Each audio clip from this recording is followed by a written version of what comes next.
Oke, selamat petang saya ucapkan kepada Semeka dan terima kasih kerana sudi untuk ditemu ramah kami mengenai bagaimana cara mengatasi disiplin pelajar di kalangan pelajar. Oke.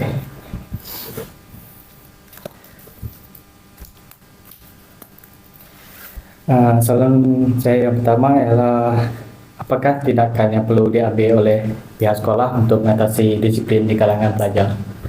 Okey, right. Jadi pendapat saya berkaitan dengan peranan ataupun tindakan pihak sekolah bagi isu disiplin pada pelajar. Yang pertama, seperti sedia maklum, institusi pendidikan dia ada peraturan. Contohnya peraturan etika pemakaian, peraturan di asrama. Jadi benda ni kita kena terangkan kepada pelajar. So apabila para pelajar jelas dengan peraturan yang ada di institut kita, sudah pasti mereka tahu apakah yang patut dan apakah yang tidak patut. Nescaya mereka akan cenderung untuk tidak melakukan masalah yang boleh menyebabkan tindakan disiplin. Itu poin saya lah. Okey, terima kasih.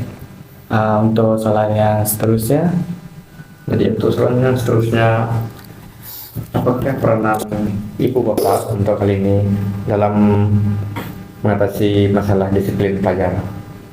Peranan ibu bapa. Ya. Okey, ibu bapa selain daripada pengajar, ibu bapa memainkan peranan yang amat penting sebenarnya. Sebab anak ni dididik daripada rumah. Asal mereka daripada rumah. Penjaga mereka adalah ibu bapa. Jadi ibu bapa memainkan peranan yang amat penting dalam mendidik anak-anak ni dari segi disiplin. Bukan setakat ibu bapa bergantung kepada pengajar sekolah ataupun institusi untuk mendidik anak mereka. Kita peringkat institut kita boleh menerapkan nilai-nilai murni, kita boleh mengasah kemahiran dan juga mendidik dari segi akademik. Pada masa yang sama, dari segi disiplin ni kita tidak boleh serahkan 100% kepada pihak institusi pendidikan. Ibu bapa dan pihak sekolah institusi harus bekerjasama untuk mendidik disiplin. Disiplinnya bukan setakat dari segi nilai-nilai moral, malah mereka menegaskan kepada anak-anak patuh kepada peraturan yang ada di institusi pendidikan. Saya yakin dengan kaedah ni di sekolah anak-anak para pelajar ditekankan dengan isu disiplin. Di rumah pun diterapkan juga. So sekaligus pelajar ni tadi dia menerapkan dua benda. Oh, di rumah saya terikat dengan disiplin, di tempat belajar saya terikat dengan disiplin. Sekaligus ini boleh meningkatkan tahap kematangan dan juga disiplin para pelajar akan lebih baik. Okay. Alright. Okey, untuk yang soalan yang ketiga saya serahkan kepada Alvin Cruz. Okey, selamat petang sir. Yes, selamat petang. Okey, soalan saya yang ketiga, apakah tindakan yang perlu diambil oleh masyarakat? Okey, soalan yang amat bagus. Masyarakat adalah orang yang agak jauh lingkungan di kalangan pelajar tu. Yang paling dekat dengan pelajar adalah ibu bapa, lepas tu institusi pendidikan, pengajar yang mengajar, dan masyarakat, orang luar daripada ataupun orang sekeliling. Contohnya para pelajar ada aktiviti di luar. Contoh kita membuat corporate service ataupun kerja amal di luar. Jadi kita ni tadi diperhatikan orang di sekeliling kita, iaitu masyarakat luar. Apabila kita keluar dengan baju I can be dulu, identiti I can be dulu, orang akan menilai kita, masyarakat akan menilai kita. Oh, ini student I can be dulu. Jika dia berbuat bagus, ia memberi impak yang positif kepada institut kita. Oh, student IKM dulu bagus kan. Itu yang kita nak. Tetapi jika yang berlaku adalah sebaliknya, contoh merokok, menunjuk-nunjuk dengan masyarakat luar. Oh, macam ni student IKM Bintulu. Jadi ia akan mendatangkan image yang negatif. Jadi sekaligus tak naklah saya hantar anak saya pergi IKM Bintulu contoh. Tapi setakat ni reputasi kita dalam keadaan yang baiklah. Jadi masyarakat, contoh masyarakat tu peranan dia tadi, jika dia melihat, dia memperhatikan bahawa tindakan kegiatan kita, pelajar kita di luar, dia boleh menegur. Itu peranan dia. Jika dia tengok benda itu salah, dia boleh menegur. Jadi kita tak dapat nak marah masyarakat. Dia peranan dia tadi, dia ambil peduli. Jadi main point ataupun nilai yang utama yang saya nak tekankan adalah masyarakat luar turut memainkan peranan yang penting mengenai isu disiplin pelajar ni tadi. Apa yang tak patut tu dia terus tegur. Dia kena ambil peranan juga. Sebab kita ni bukan setakat pelajar, malah masyarakat ni tadi turut menyumbang kepada negara. Jika dia buat salah tapi dia tak tegur, boleh menyebabkan pelajar ni akan berterusan membuat kesalahan, ataupun pelajar ni tak tahu mana satukah yang betul ataupun salah, kan? Okey, Evin. Right.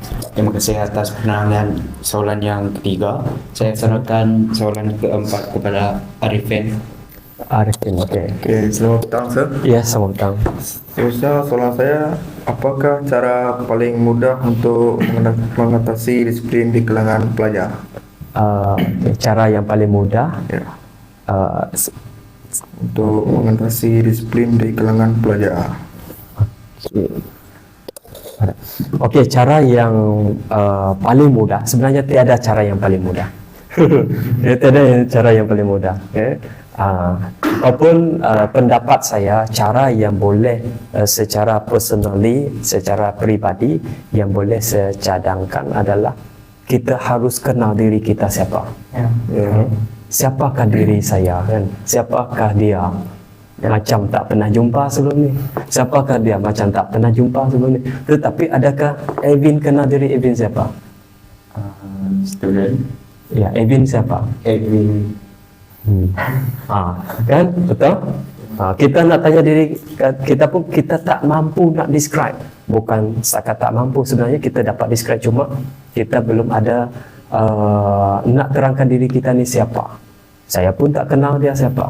Saya kenal nama dia Mira, tapi kita tak kenal background dia. Jadi disiplin pelajar ni dia ada hubung kait dengan peribadi seseorang. Once kita, sebaik kita kenal diri kita siapa, contohnya Evin. Evin seorang pelajar yang dia jawab. Maksudnya dia kenal diri dia siapa, seorang pelajar.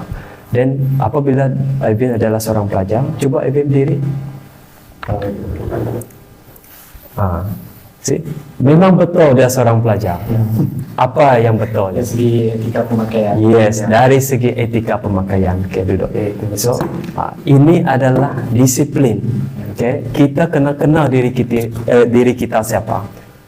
Sebaik kita kenal diri kita siapa, sudah pasti kita akan patuh peraturan di institusi pendidikan. Saya sebagai seorang pelajar, rambut saya mesti kemas, pemakaian saya mesti smart, saya pakai name tag macam you all.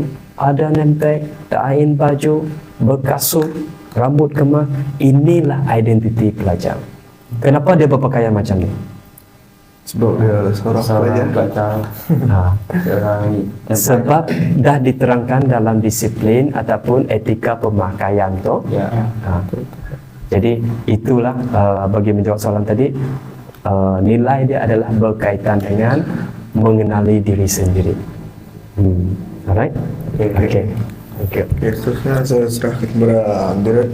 Okey, selamat petang, Sir. Ya, selamat datang. Okey, dengan seperti yang kita tahu juga, disiplin merupakan hal yang penting bagi seseorang pelajar. Betul. Apakah saran dan nasihat bagi seseorang pelajar untuk mengatasi disiplin sendiri? Okey. Alright, thank you, Darren. Jadi sebagai seorang pelajar, saranan saya, memang disiplin sangat susah dibentuk. Tambah-tambah lagi, you all tahun bila lahir? Saya 2000. 2000? Ya, 2000. Okey. 2003. 2003. Okey. Rata-rata 2000 ke bawah, ke atas tu. Saya 99. 99. Okey. Jadi UO ni boleh dikategorikan sebagai generasi Z. Generasi Alpha. Dan saya generasi Y.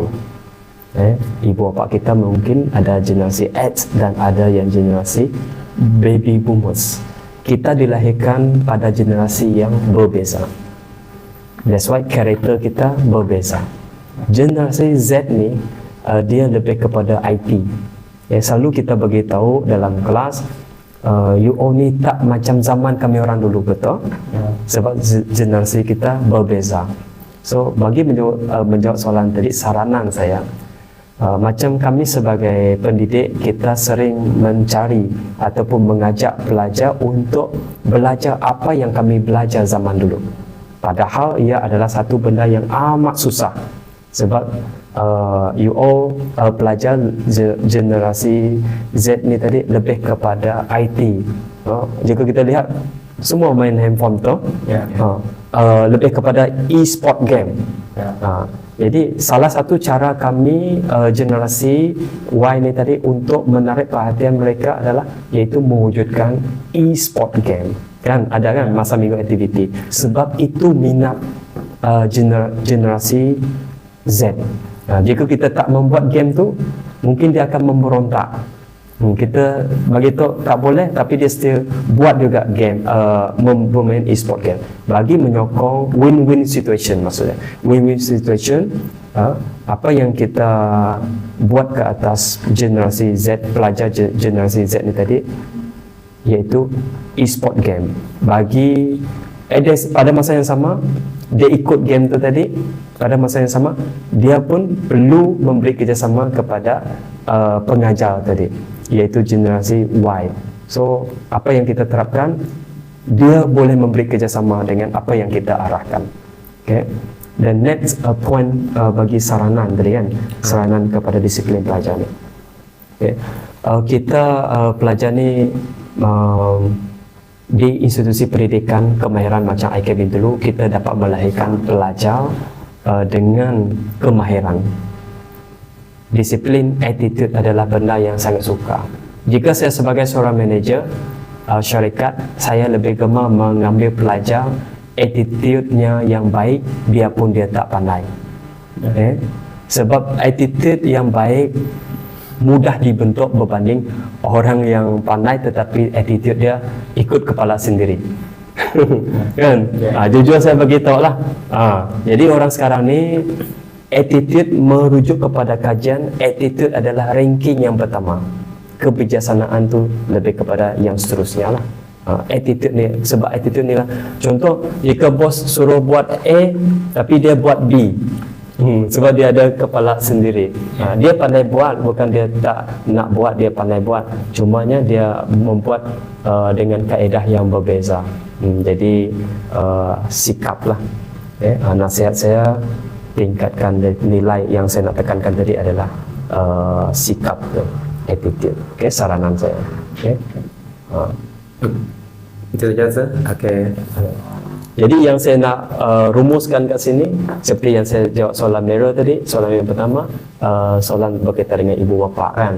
Lepas tu saya dah ringkasan daripada saya lah, yang poin yang saya terangkan tadi berkaitan dengan ibu bapa, peranan ibu bapa penting. Lepas tu institusi pendidikan, kita ada peraturan di institusi pendidikan.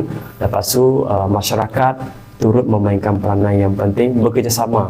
Ada yang rasa dia pun dia tak kenal image kepada institut, pelibatan masyarakat untuk menegur lah. Lepas tu yang keempat berkaitan dengan apa tadi, mengatasi bagi peranan secara peribadi daripada saya, apa yang saya komen, iaitu lebih kepada apa tadi